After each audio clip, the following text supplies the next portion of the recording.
This is a test of the Reese's broadcast system. If you're currently eating Reese's, this is just a test. Continue living the dream. If you aren't, oh boy, drop what you're doing. Go. Get Reese's now. Do not stay calm. Push people out of the way.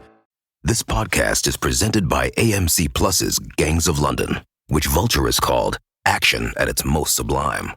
Season 3 ignites a new war, bigger, darker, and more explosive than ever, as London's crime families battle for control. Gangs of London, new episodes Thursdays only on AMC Plus.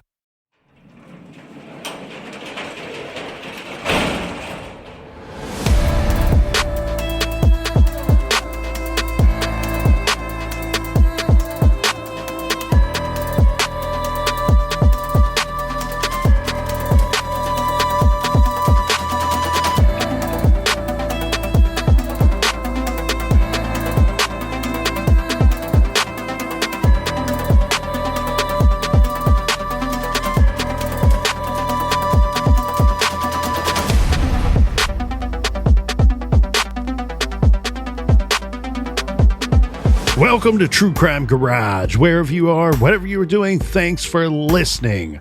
I'm your host, Nick, and with me, as always, is a man with a reminder that little Jerry Seinfeld was undefeated until 9:24 p.m. Eastern Time, January 9th, 1997. Here is the captain. It's good to be seen and good to see you. Thanks for listening. Thanks for telling a friend. This week, we are very excited to be featuring Turtle Season by the good folks at Ankrolab Brewing Company. Turtle Season is a hazy New England IPA, and it's Ankrolab's flagship beer. Turtle Season features 4 varieties of hops, and it hits 2 of my favorite profiles, hoppy and citrusy. It's hazy, yet clean and very balanced. Garage grade 4 out of 5 bottle caps. And let's give some thanks and praise to our good friends that helped us fill up the old garage fridge for today's show. First up, here's a double-fisted cheers to Randy and Nikki from Ogden, Utah. And a big we like you jibby jib jib goes out to Robin Jennings from Morrisville, PA. And here's the cheers to Patrick from Lake Mary, Florida. And a big tall cans in the air goes to Sarah G from Spokane, Washington. And a long distance cheers goes out to Lydia on the Gold Coast, Queensland, Australia, and to Georgia and Hudson. Listen closely. Stop being filthy animals. Instead, be good, be kind, and don't litter. And everyone we just mentioned, they went to truecrimegarage.com, helped us out with this week's beer fund, and for that, we thank you. Yeah, BWERUN Beer Run. Are you a true crime fan? Well, then make sure you subscribe to this podcast wherever you're listening to our nasally drones. And Colonel, that's enough of the business. All right, everybody, gather around, grab a chair, grab a beer. Let's talk some true crime.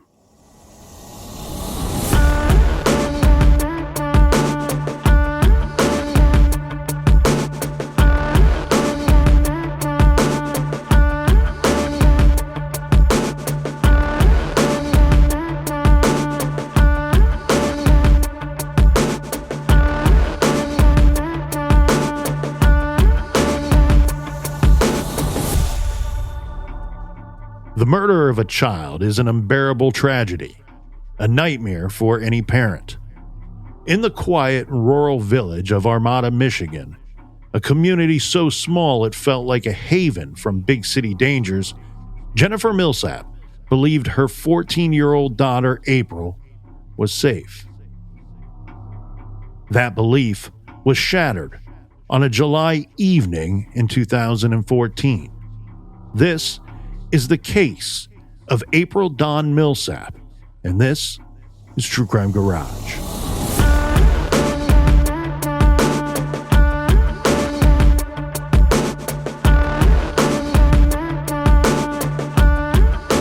April Dawn Millsap was a vibrant and creative teen who had just finished the 8th grade. She loved animals, especially her border collie named Penny. And she often walked her dog on lengthy walks along the nearby Maycomb Orchard Trail. Our true crime story kicks off in 2014. But before we get to 2014, let's go back in time and give a little bit of information here.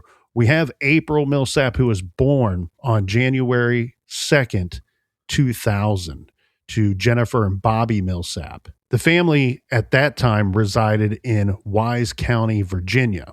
But sadly, this marriage will not last. Jennifer and Bobby divorced when April was still just a small child. Afterward, Jennifer would relocate. Now, Jennifer, she struggles with a neurological disorder that impacts her speech, and she decides to relocate with April, her only child, to the tiny rural village of Armada, Michigan. Jennifer is deeply devoted to her daughter, and she chooses to raise April here, surrounded by family and friends.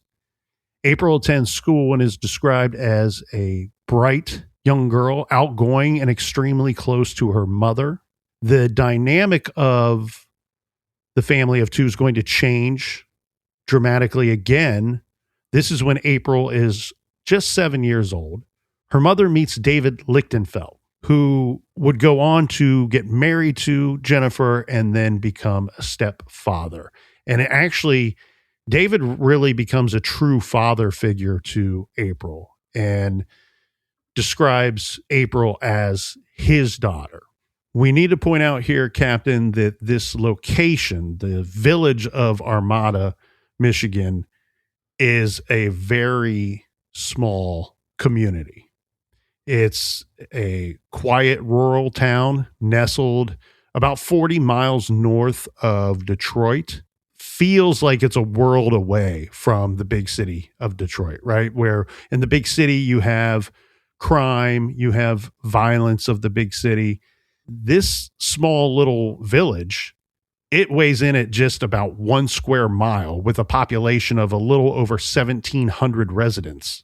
So it's a long ways away, far away from the big city problems that you may have. In fact, at the time of our case in 2014, you only have 2 full-time police officers. You do have an additional 10 part-timers working for the police, but there was little need for more law enforcement representation at the time, as crime was quite rare, and generally it was considered a extremely safe place to raise a family. In fact, the village of Armada, Michigan hadn't seen a murder there since 1973.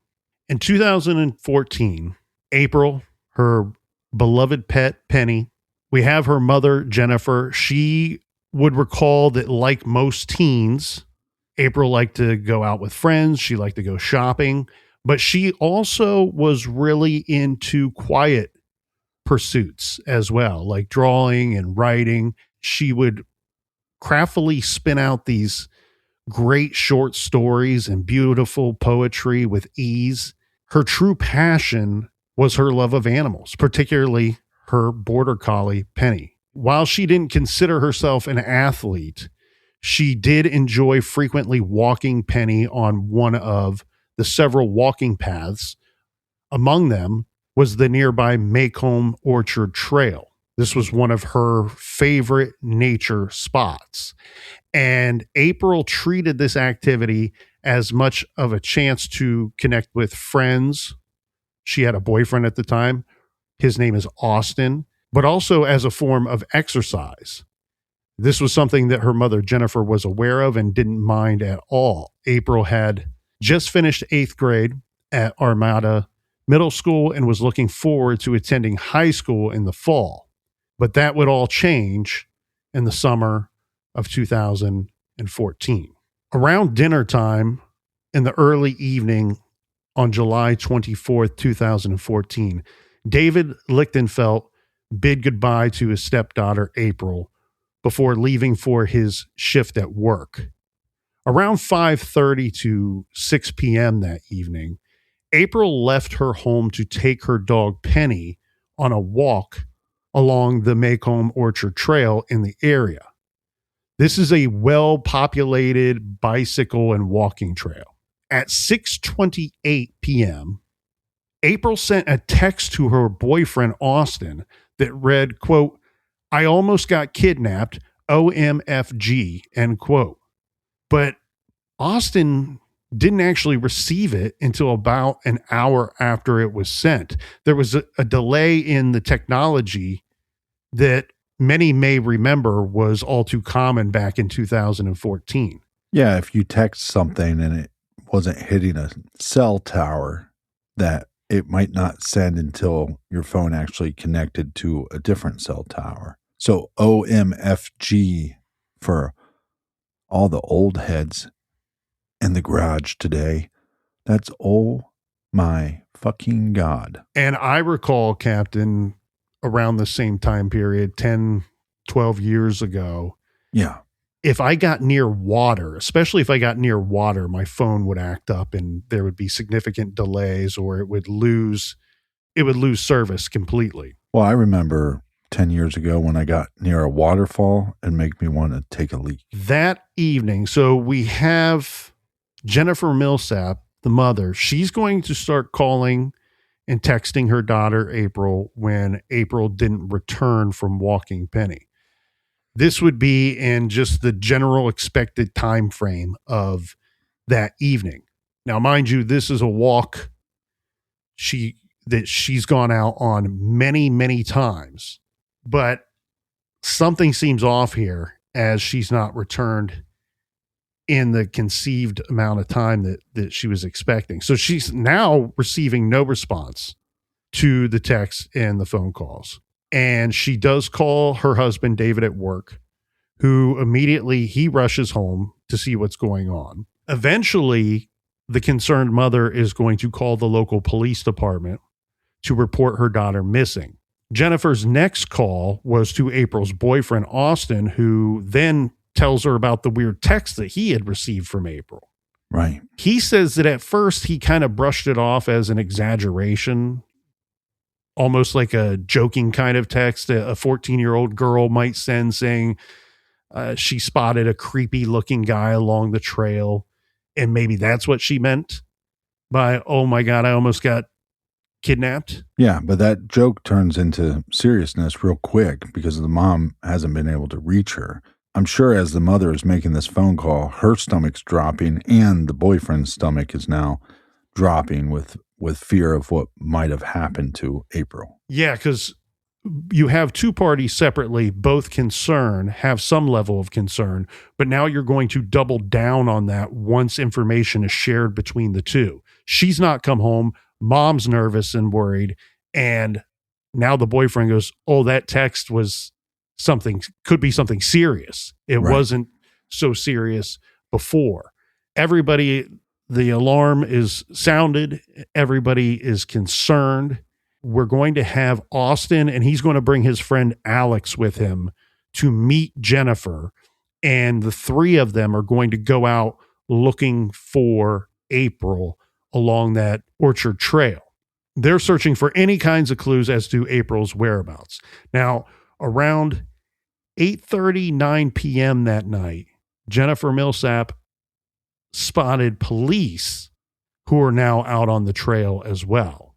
And good for police for taking this serious. They speak with the mother and confirm getting a good description of what April was wearing that evening. Upon obtaining this description of the clothing, Jennifer was then asked and sent to the police station. She would remain there overnight.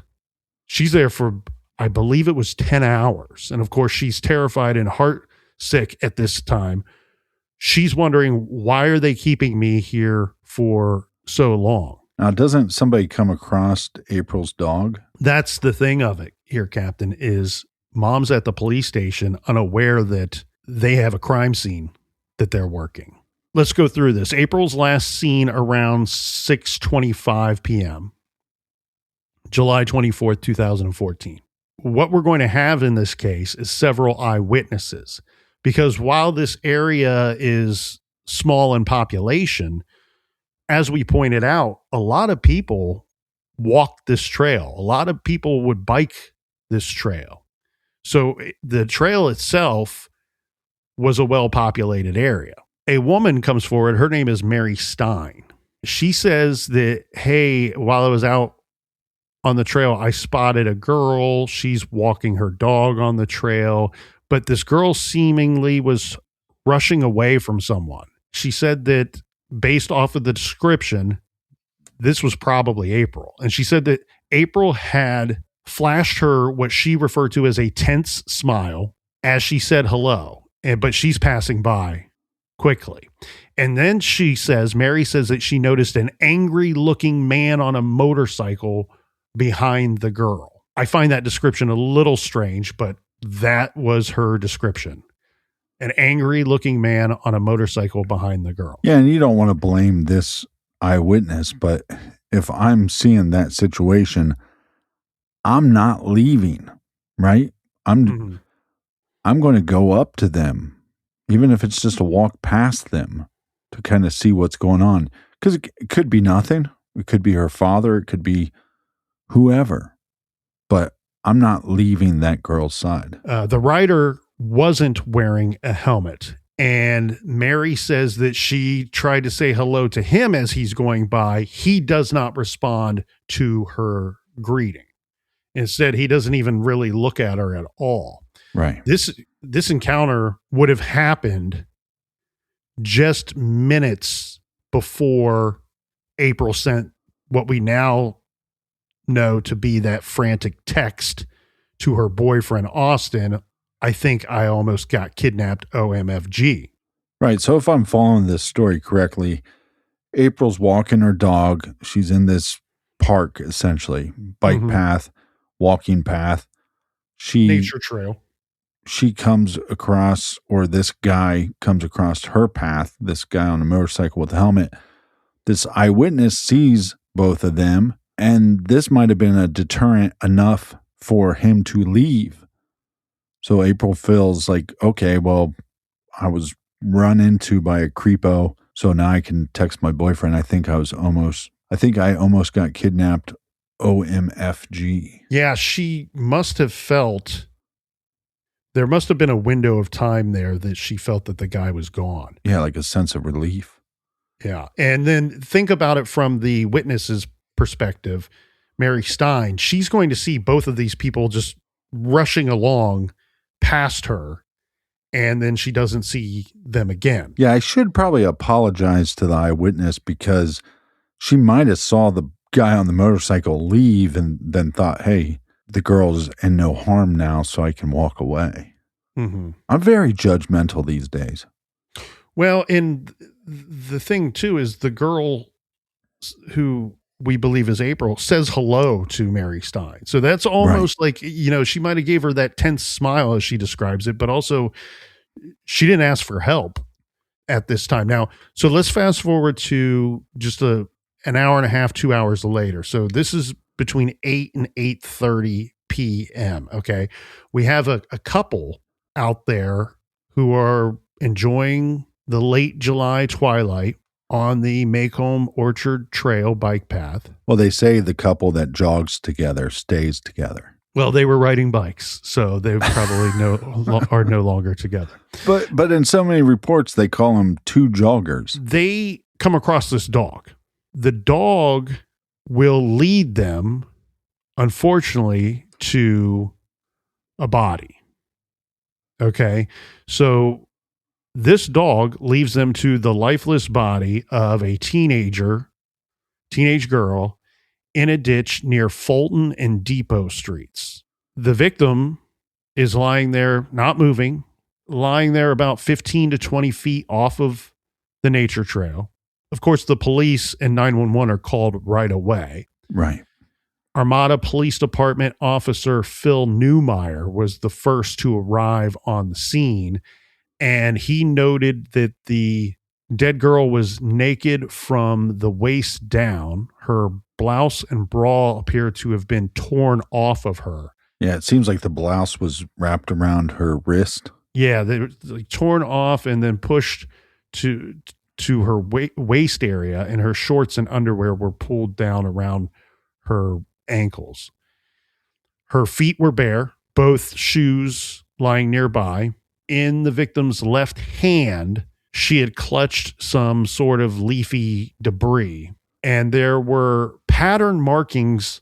So there's shoe print markings on this poor victim on her chest, neck, and face areas. The teenager's face and hair were bloody, and there was a red stain that also appeared to be blood on a nearby tree. Yeah, so they're saying she dies of blunt force trauma to the head and asphyxiation caused by neck compressions. But like you said, there's some kind of shoe or boot mark on her body. So think about how violent of an attack that has to be to leave a shoe print marking on the victim. Multiples as well. So right. Now let's go back to April's mother, Jennifer. She sent home, and then the following day in the morning, an FBI agent knocked on her door with a picture of April in his hand. Then there's that sad confirmation of, yes, in fact, and indeed, this is her daughter. Jennifer learned the shattering news that April had been murdered. As the captain had said, an autopsy was performed the next day that would reveal that April had sustained 48 separate injuries, mostly on the head, neck, and upper chest area, before ultimately expiring from blunt force head trauma and asphyxia due to neck compression. Whoever killed her, the monster that attacked this 14-year-old girl, had bashed in her skull and then stood on her neck, constricting the life out of the teenager.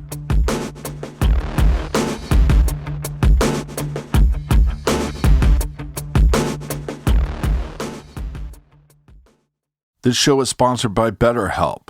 Everyone is still just figuring it out. Whether you're single, dating, or in a relationship, we're all still trying to figure it out.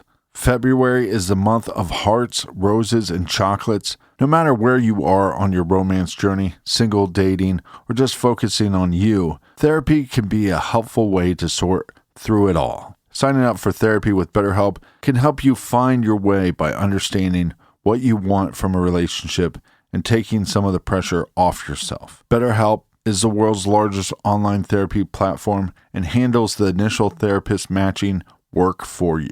Just take a short questionnaire to share your needs and preferences, and thanks to BetterHelp's industry-leading match fulfillment rate, they usually get your match right the first time. You can also feel confident knowing BetterHelp therapists work according to strict code of conduct and are fully licensed in the U.S. Everyone is still finding their way. Find yours and feel lighter. Sign up and get 10% off at betterhelp.com/garage. That's betterhelp.com/garage. Treat yourself by checking out betterhelp.com/garage today.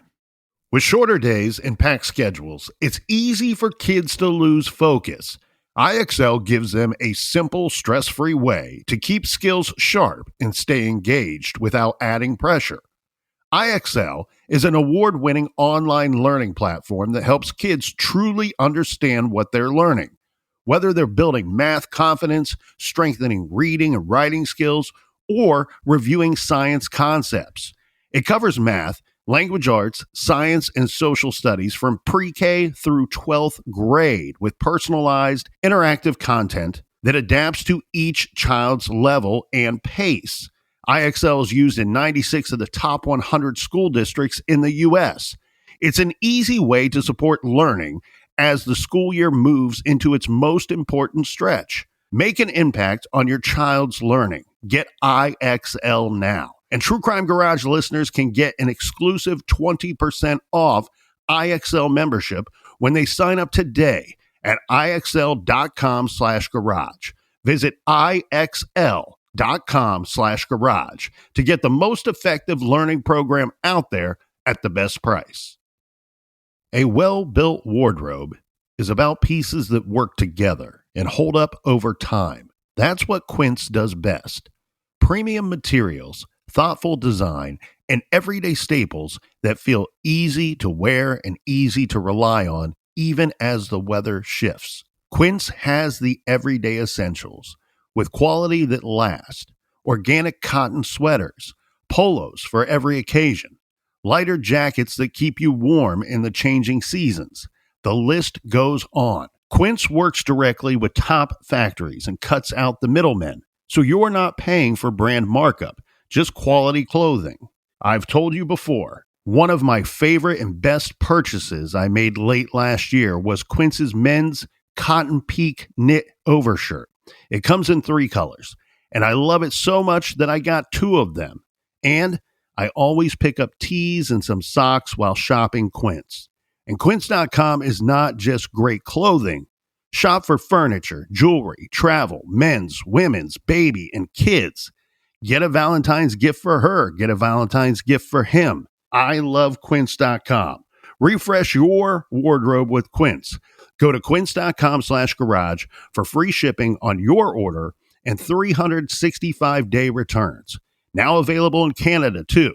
That's QUINCE.com/garage. Free shipping and 365-day returns. Quince.com/garage. Stop paying too much for wireless just because that's how it's always been. Mint Mobile exists purely to fix that. Same coverage, same speed, just without the inflated price tag. The premium wireless you expect, unlimited talk, text, and data, but at a fraction of what others charge. And this is why I love Mint Mobile. It's the same wireless that I always got. Unlimited talk, text, and data. But guess what? At a fraction of the price. I'm saving roughly around $100 per month. That's crazy. That's $1,200 a year. With Mint Mobile, I'm getting great coverage at a fraction of the price. I couldn't be happier. Ready to stop paying more than you have to? New customers can make the switch today. And for a limited time, get unlimited premium wireless for just $15 per month. Switch now at mintmobile.com/TCG. That's mintmobile.com/TCG. Upfront payment of $45 for 3 months, $90 for 6 months, and $180 for 12-month plan required. $15 per month equivalent. Taxes and fees extra. Initial plan term only. Over 50 gigabytes. May slow when the network is busy. Capable device required. Ability, speed, and coverage varies. Additional terms apply. See mintmobile.com. Switch now at mintmobile.com/TCG.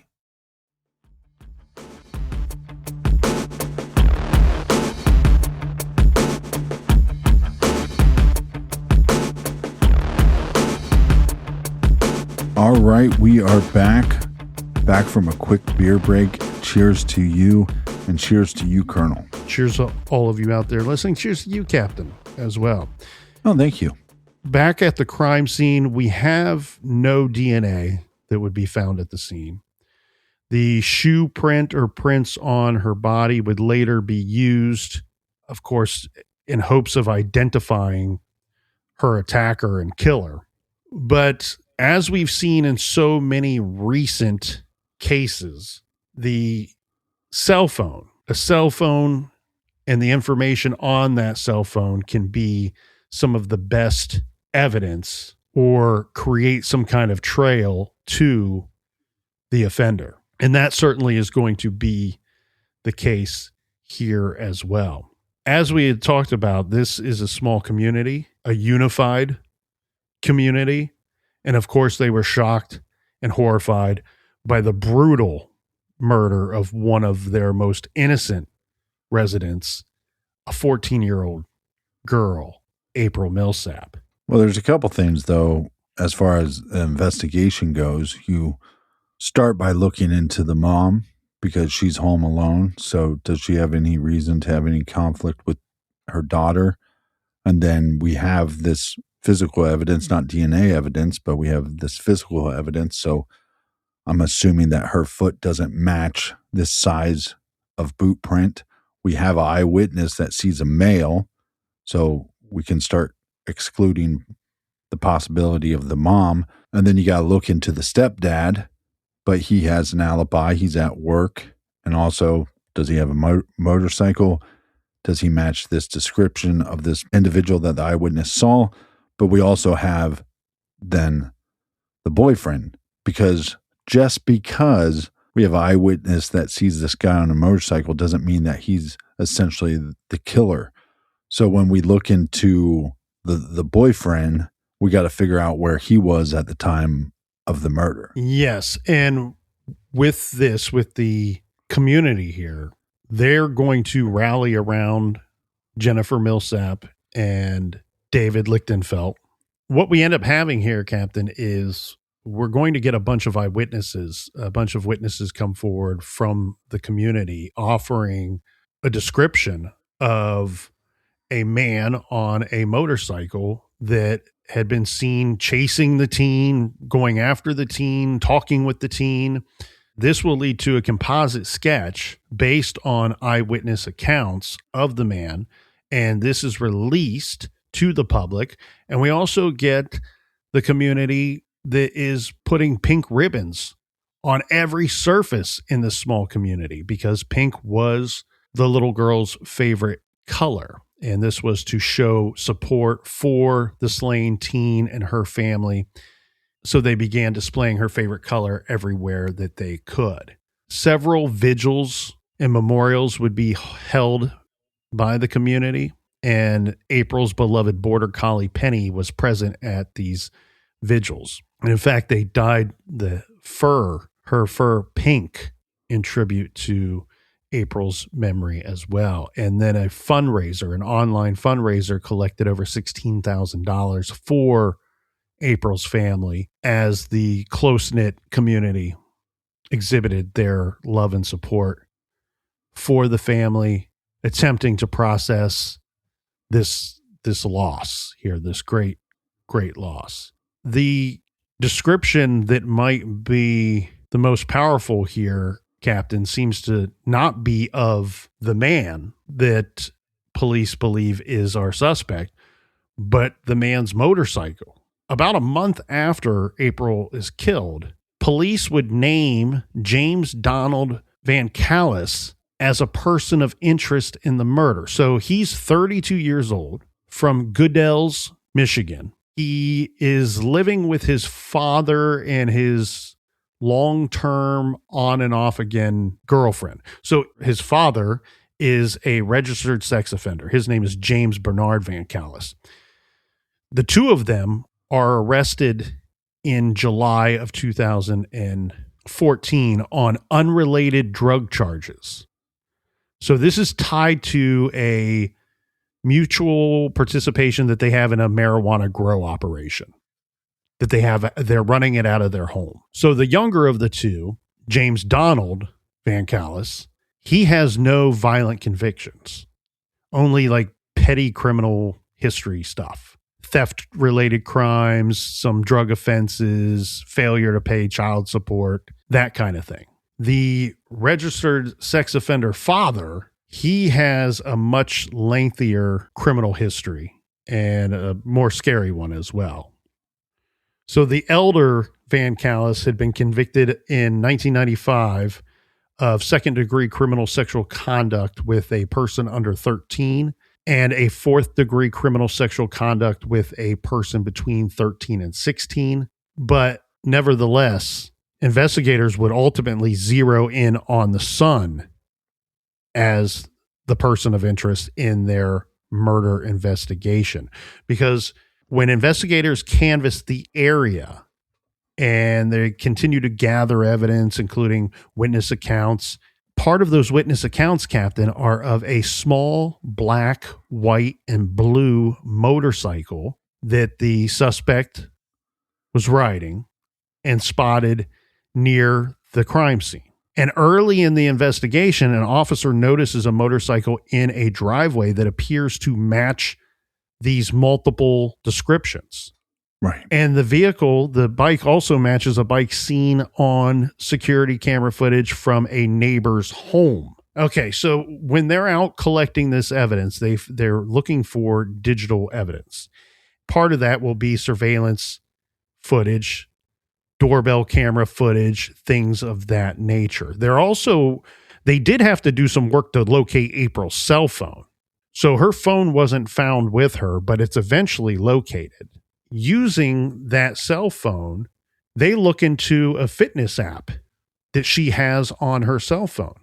And that fitness app was tracking her movements at the time that she is walking her dog along the nature trail. Yeah, it's also tracking her heart rate as well. So based on her heart rate, we can almost pinpoint the exact time that she was attacked. Yeah, and on that fitness app, what they're going to see is her movements. She's zigzagging, right? It shows her phone moving back and forth, almost zigzagging for several minutes. And one thing that it's going to show too is that at some point her phone is traveling at 3.8 miles per hour.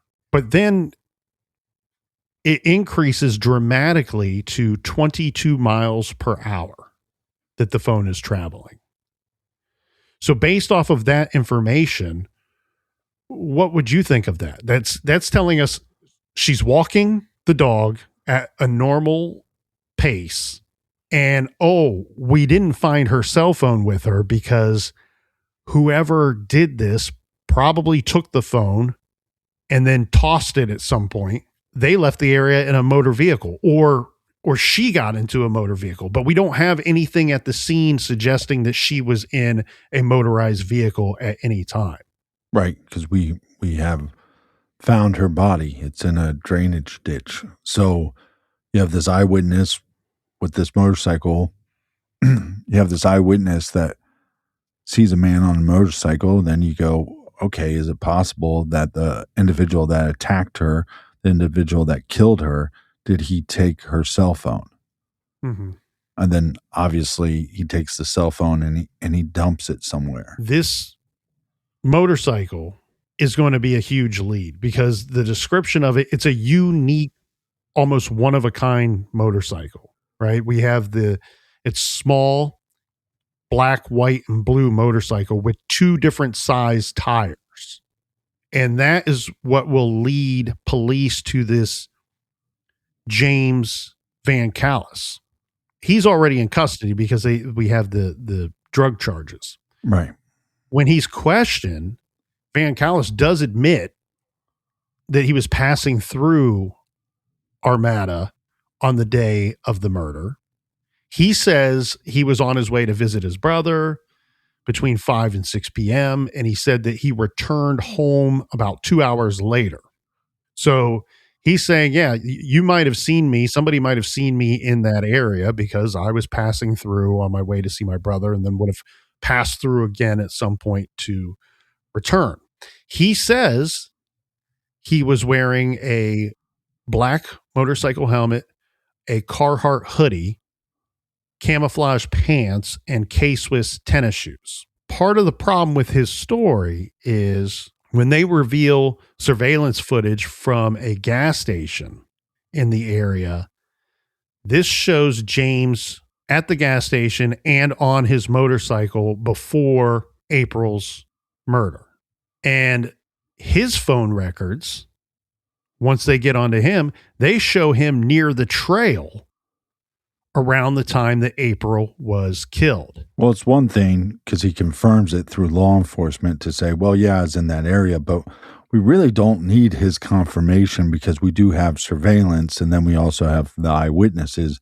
But him confirming that is just building the case against him. Well, the case will continue to build against him because after eyewitness accounts seemingly link Van Callis's motorcycle to the crime scene, and then we have some digital forensics supporting these reports, Van Callis is very quickly going to graduate from a person of interest to a suspect in the eyes of law enforcement.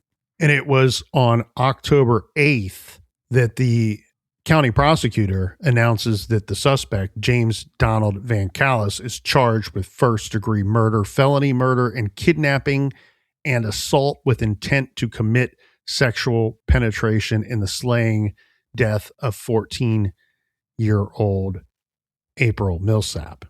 Van Callis is arraigned the following day, denied bail, and remanded to the St. Clair County Jail.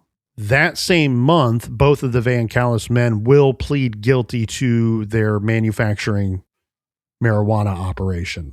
The attorney, so they have a shared attorney for those charges, Captain. He is then saying, like, I'll continue to represent the two of you for this marijuana situation, but I'm not representing you. You know, once Van Callis is officially charged with murder, that defense attorney says, I'm not representing you in the murder case. But even though that law enforcement is building the case against him, it doesn't seem like they have this mountain of evidence. And we also live in this CSI world where we feel like we need DNA evidence to slam dunk every case that goes to trial. Yeah, we're not going to have DNA evidence here. And that in part will be a large portion of the defense for Van Callis here. What we end up having is a considerable amount of delays in getting the trial started. Some of that does come from the prosecution side of the equation. But after several delays, Van Callis's trial gets underway. This is in January 20th of 2016. During opening statements, the prosecutor tells the court that April had died of blunt force head trauma and asphyxia due to neck compression. The state intended to call 34 witnesses to the stand, including the then live-in girlfriend of the defendant. Her testimony will be maybe even more damning than most so far, because she says that on the night in question, she woke up, and when she wakes up, she finds her boyfriend cleaning his shoes and his motorcycle helmet with hand sanitizer. Yeah, and we have to remember that when they're doing the autopsy, the weapons that essentially murdered this girl, that murdered April, they believe is a motorcycle helmet and obviously the stomping of the victim. So the shoes then become very important. Yes. Some of the other witnesses called would be April's mother, Jennifer Millsap. Jennifer tells the jury about texting April repeatedly, calling her repeatedly, going out to search for her daughter when April didn't return home from walking her dog.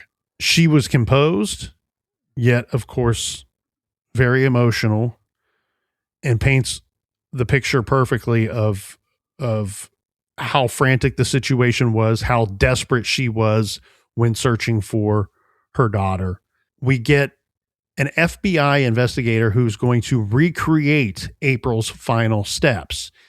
This using data from April's cell phone fitness tracker app. The phone had been recovered the day after the murder and contained a wealth of digital evidence linking the suspect to the crime. Digital analysis expert agent Matthew Zentz testified to extracting information from April's sports tracker app and combining it with location information obtained from Google Earth. So he displays an animation that he created showing the path that the teen took while walking her dog, Penny, alongside the Macomb Orchard Trail on the day that she was killed.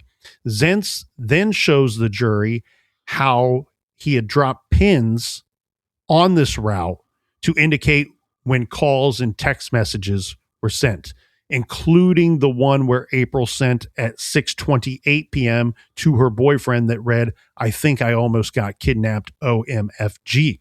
He describes a 15-minute period of the phone moving in a zigzag pattern. Presumably this was April attempting to avoid Van Callis's advances or get away from him before the phone starts traveling at that much higher rate of speed and away from the crime scene. Now, this part is odd, just very strange. The cell phone data showed 3 attempted calls to I have the number here, but I'm not going to give out the number. This is probably somebody's number today. It's an 810 area code. Okay. So 3 attempted calls to the same 810 area code phone number. First at 6:31, then again at 6:32, and then at 6:33. Before the phone leaves the general area at 6:44 p.m. That number, that telephone number, was linked to the Van Callis family. And as said, we have the phone traveling at 3.8 miles per hour, suddenly increasing up to 22 miles per hour. Yeah, so you have this killer's girlfriend also saying he's not at home the time of the murders. He has a motorcycle similar to that. And also, weirdly, he was doing something I've never seen him do in the middle of the night, and that was to clean his helmet and his shoes. And these shoes, because he tells the police, hey, I was wearing K-Swiss shoes. Well, no, you probably weren't. Because this pair of shoes, I believe it was like a size 12 Jordan Flight the Power shoes. Yep. And these were the shoes. Again, the girlfriend said, these are the shoes I saw him cleaning. And when they go to find these shoes, they're nowhere to be found. Well, part of her testimony too. Okay, so she describes waking up on the night of January 24th, 2014. Boyfriend's cleaning the shoes, just like the captain said. These are black and white Jordan shoes. She says he's acting strangely. He says to her, according to her testimony, that he had messed up and that she needed to stick by him and stay with him. And she needed to, if questioned, tell police that he was wearing different shoes that day. He says, tell them I was wearing my K-Swiss tennis shoes, which, remember, that's what he tells police he was wearing on the night that he supposedly went to go see his brother. Now, we said that telephone number was connected to the Van Callis family. I wonder if that's him calling his brother saying, hey, I was with you tonight. If anybody asks, I went out to your place tonight. Well, at some point, James asked his brother to delete text messages between them, which I believe the brother claims he responded absolutely not. So at this trial, not only do we have this ex-girlfriend testifying for the prosecution, but they also have his brother testifying for the prosecution as well. And again, the girlfriend says part of her statement is, while he's cleaning his shoes and helmet, he asked her to wash his clothing. And she says when she goes to wash the clothing, she searched the pockets of this Carhartt hoodie that he was wearing. And she tells the jury that she found what she thought was human hair and grass clippings in that pocket. And she also says that she noticed an injury to her boyfriend, which she described as a deep, long scratch on his right leg. Of course, his defense team is going to attempt damage control here by attacking this woman's credibility, claiming that her statements to police were inconsistent and sometimes conflicting. Well, she doesn't back down from this. She counters that by saying, look, I was scared to death of losing my children. So any contradictory statements that I made were due to nervousness. We get 3 weeks of testimony by prosecution witnesses. As we said, they called a lot of witnesses and experts and members of law enforcement. Of course, standard procedure, the defense is going to request that the judge dismiss the case, citing a lack of evidence. The county circuit judge denies this motion. The defendant, he doesn't take the stand to testify on his own behalf. And in fact, the defense calls no witnesses. At closing arguments on February 5th, the defense attorney maintains that prosecutors presented no evidence tying his client to the crime. And what we mean by that is he's citing no physical evidence. The defense fears the possibility of a sympathetic vote due to the emotional impact of the murder of this teenage girl. Right? We know, we've seen these types of cases where a community is so affected, they may lose sight of what is of the way that the justice system is supposed to work. They want their pound of flesh. And that's what the defense team was worried about. And they're saying, look, we hate it too. It breaks our hearts that this girl was killed. But here sits my client, and there's no DNA evidence. There's no fingerprints. There's no hair. There's no semen. There's no fibers that are implicating my client. Yeah, but he has no alibi. And we can also have eyewitnesses that place him at the scene. And we have video surveillance putting him in that location, and 20 some miles away from his house. And then his father is a pedo. So is it possible that he's a pedo as well? And then we have these statements from the brother. Why would you need text to be deleted by somebody if you did nothing wrong? And then you're cleaning possibly murder weapons in the middle of the night. And then when somebody goes, hey, what the heck's going on? You go, hey, by the way, I need you to have my back here. I need you to go along with this story if anybody asks. And then the police start coming around, and guess what? They start asking. So this is a lot of circumstantial evidence. And it's also like, well, we got some physical evidence because we have these shoe prints. Did he have shoes that would possibly match this? Yes. But also, the simple question is, does he have a size 12 shoe like the prints on our victim? Yes. This puts him into the realm of possibility that he's a possible suspect for the crime. I think if you're the prosecution here, you've got to be worried about reasonable doubt. And the reasonable doubt to me would be the senior Van Callis, right? The known registered sex offender. They live together. But what so you have to really hone in on the son being that you have the right guy. And part of that is his own admissions of, I would have been seen in the area because I was riding my motorcycle and I was traveling to and from my brother's house. When you just have the bike, that's what led you to the suspect. Well, they live together. The senior Van Callis has access to that bike, to that motorcycle helmet, to even his son's cell phone. But then you have his own words of saying, I would have been seen in this area. Well, they're going to double down on all this at trial and really point the finger at the son with some hardcore evidence. And it might not be the physical kind, but it's the good kind. So they review his internet history, his searches on his internet history related to attracting young girls that contain phrases like how to make a girl fall in love with you, what girls really want.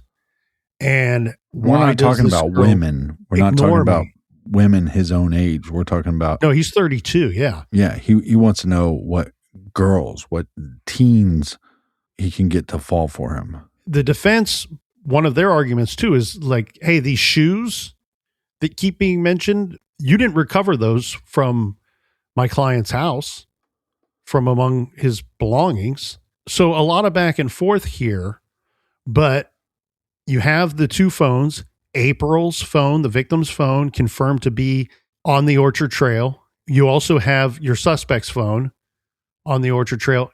This is the thing that's going to be the best evidence. Right. That puts them in contact with each other.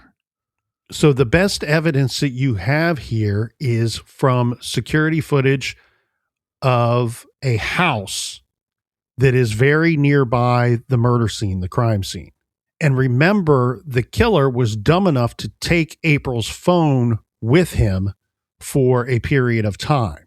That security footage from that house shows a white male on a motorcycle, the motorcycle, by the way, matching the exact description of Van Callis's motorcycle, passing that surveillance camera at that home. Okay, so they have video of Van Callis on his bike passing that home. And what does that video line up with on the timestamp? The same time that he's passing that camera, it was determined that April Millsap's cell phone was passing that camera at the exact same time. Right. And if he's innocent of this crime, there would be no reason that he would have her cell phone. But also a damning piece of evidence is when you have your girlfriend saying, I wake up and he's cleaning his prized Nike tennis shoes with hand sanitizer. Mm-hmm. And then this weird stuff, hey, I'm going to need you to go along with my story. But she says, look, we weren't able to find the shoes, but we also weren't able to find a hoodie in which she found a clump of human hair and grass in the pocket. So you have, like you said, solid evidence that there was a connection, which he never said that he was talking to her and hanging out with her. And then we know the phone was taken from the crime scene, and we have evidence that puts him in contact with that phone after the crime took place. And again, you have your your girlfriend, ex-girlfriend now, but you have your ex-girlfriend and your brother testifying against you. I mean, this is pretty no-brainer. The authorities theorized that James Van Callis had approached April as she was walking her dog Penny along the Maycomb Orchard Trail, making sexual advances towards the 14-year-old. When April rebuffed his attentions, he grows angry and angrier, persistingly following her on his motorcycle as she attempted to evade him, and eventually reaching a boiling point when he finally caught up to her. He attempts to rape the teen, but this was likely thwarted by the sight of multiple people out on the walking trail that evening. And he must have dragged her off of the trail, striking her multiple times in the head and face with his motorcycle helmet. And his anger unchecked and beyond control, he tramples the teen, violently stomping her face and chest. Think of the sheer brutality of this final act. He's 6'1", 175-pound predator who, there's no nice way of saying this, he stood on the teen's neck, leaving her to die at the scene, taking her cell phone with him before he fled the scene, eventually discarding it at a nearby location. The trial would end on a Friday, and so this would start the deliberations process. And these deliberations resumed on the following Monday, which was February 8th.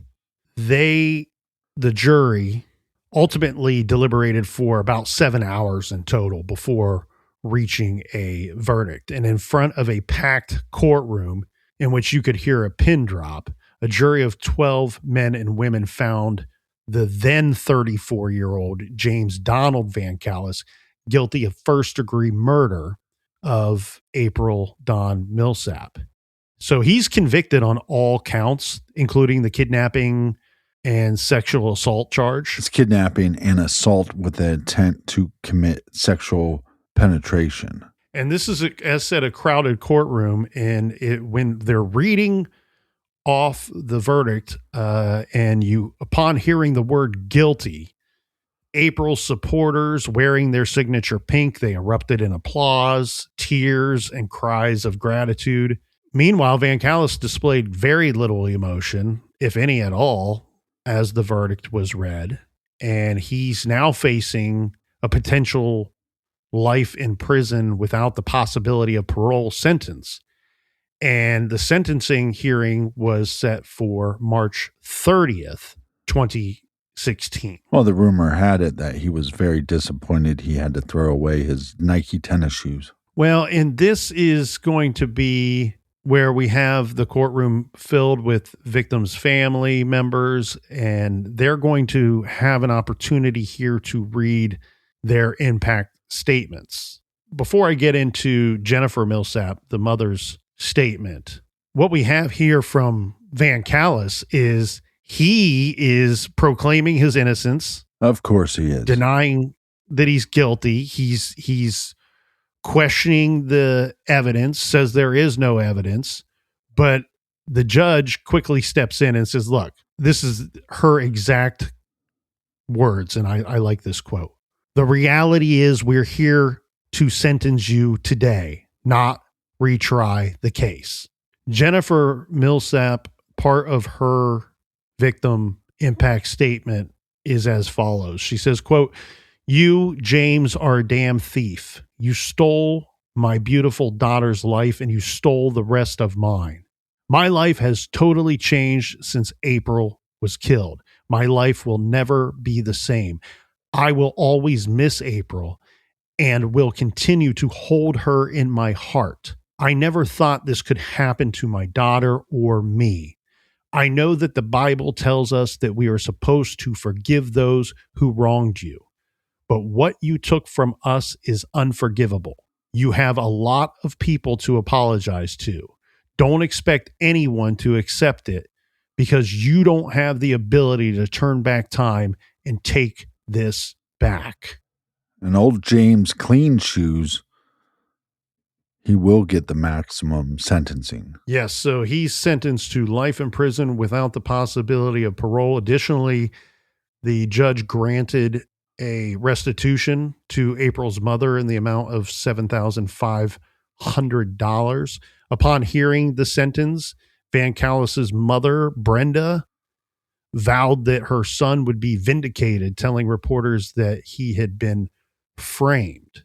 The community of Armada, Michigan, actively supported the investigation by providing tips and surveillance footage. A year after the murder, this is on July 13th, 2015, residents dedicated a memorial garden for April near the Macomb Orchard Trail. The garden, funded by over $7,000 in community donations, was created as a place of reflection and healing, featuring April's favorite flowers and a bench with her name on it.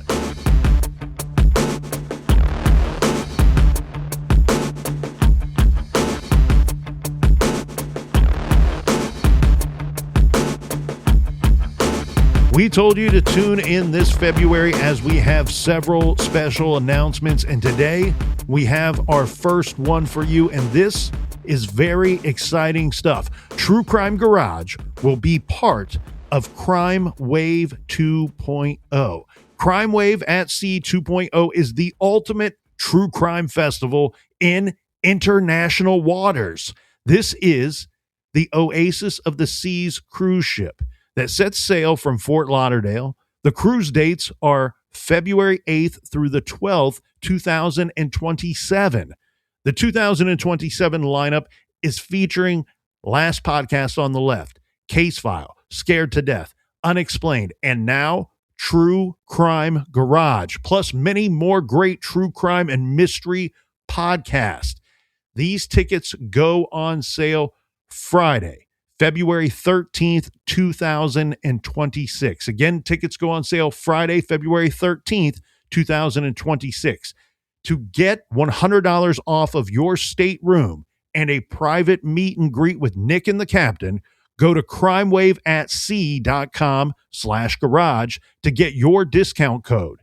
Again, get that discount code, $100 off your stateroom and a private meet and greet with Nick and the captain by going to crimewaveatsea.com/garage. Once again, that is crimewaveatsea.com/garage. Want to thank everybody for joining us here in the garage each and every week. Thanks for telling your mother. Thanks for telling your brother. Until next week, be good, be kind, and don't litter.